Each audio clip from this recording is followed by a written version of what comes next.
लाहौर में मिलावट माफिया की जानिब से दूध में फॉर्मेलिन केमिकल मिलाने का इंकशाफ हुआ है। फॉर्मेलिन केमिकल लाश को महफूज करने के लिए इस्तेमाल किया जाता है। लाहौर के तकरीबन 50 मुख्तलिफ मकामात से लिए गए खुले दूध के सैंपल मिलावट शुदा निकले हैं। मजीद जानते हैं डॉन न्यूज़ के नुमाइंदे नुमान लियाकत से। नुमान, खतरनाक केमिकल्स इस्तेमाल करने वालों के खिलाफ कोई कार्रवाई अमल में आई है?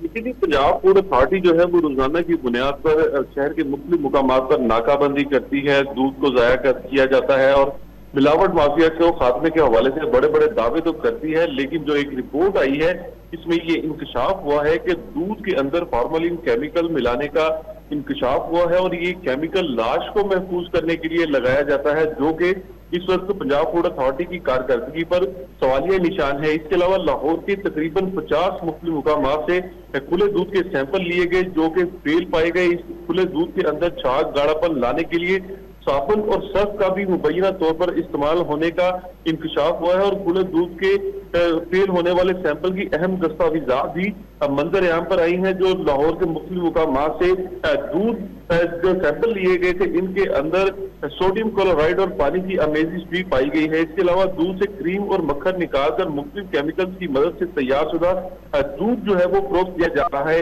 इस हवाले से जो डीजी पंजाब फूड अथॉरिटी है, इनकी जानिब से ये कहा गया है कि दूध में मिलावट करने वालों के खिलाफ कार्रवाइयां जारी हैं और फॉर्मेलिन केमिकल किसी भी किस्म की मिलावट करने वालों के खिलाफ जो मुकदमात हैं इनको दर्ज करवाया जा रहा है। जी बहुत शुक्रिया नुमान लियाकत अपडेट करने के लिए।